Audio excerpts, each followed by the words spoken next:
All right. So let's talk about parents, because I feel like when I was in my counseling program, they didn't teach you how to deal with angry parents.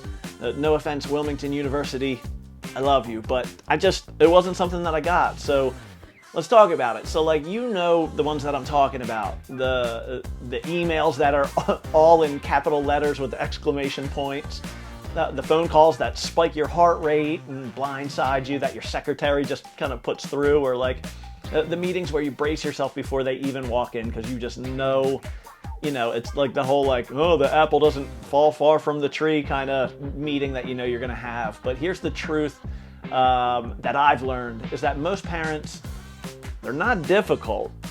What they are is they're actually scared. They're scared that their kid is falling behind. If you're a parent, when I was a counselor, I wasn't a parent, but now that I'm a parent, I see that. It's scary being a parent. These parents, they're scared that their kid is falling behind in life. They're scared that their kid's being labeled unjustly. They're scared that something's wrong. That is scary. And they don't, because most parents are rookies. Remember that. They're afraid because they don't know how to fix it.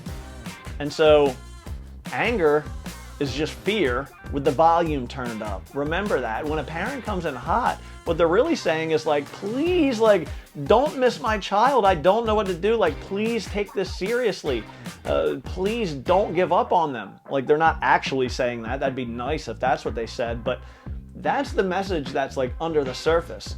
And so here's the deal, is that schools often start with policy, process, right? You're in that meeting and one of the administrators has their school code of conduct book out ready to just, drop the hammer. We often lead with procedure, and parents, they're still stuck back somewhere in emotion.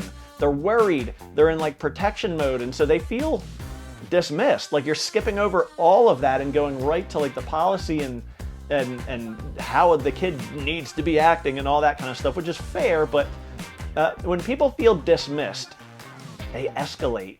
It's like that movie John Q. If you haven't seen it, watch it. It's with Denzel. It's pretty good. But here's a simple shift that changes the entire tone that I don't want you to miss. So before you explain anything to a parent, whether that's on a phone or in a meeting or whatever it is, say this: I can hear how you're worried about your child. So you're on the phone, you're listen, I hear you. I hear how worried you are about your kid.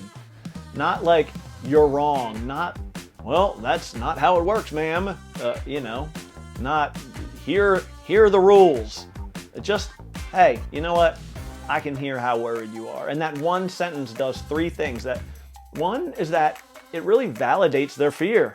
It says I get it. Two, the second thing it does is it lowers the emotional temperature. You'll see, it changes the whole call. It disarms things quickly.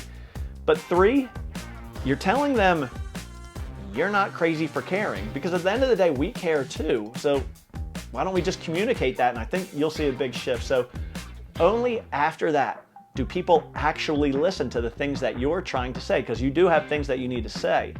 And I know this. I've sat in a gazillion of these meetings, and I've watched them turn bad 80 to 90% of the time, or explode, based on whether somebody felt seen, whether a mom or a dad felt like we had their kid's best interest in mind. And I missed it so many times as a counselor, and maybe you have too, but it was until I learned that, hey, we need to meet on a human level first before we can even get to the policies and procedures and corrective actions that we want to take, or the behavior plan that we want to get to. We got to be human first. And so now what I do for a living, if you're wondering, or if you're new here to this channel, or Life Lab, or In Control, or Can Do You, or whatever it is, that's what I do now. I help schools build systems that reduce how these moments happen in the first place. Because when parents feel seen, they stop fighting the school and they start partnering with it, which is actually, that's when you're going to feel really fulfilled. And so that, however it is that you do it, make sure you make that shift, because that is how culture changes.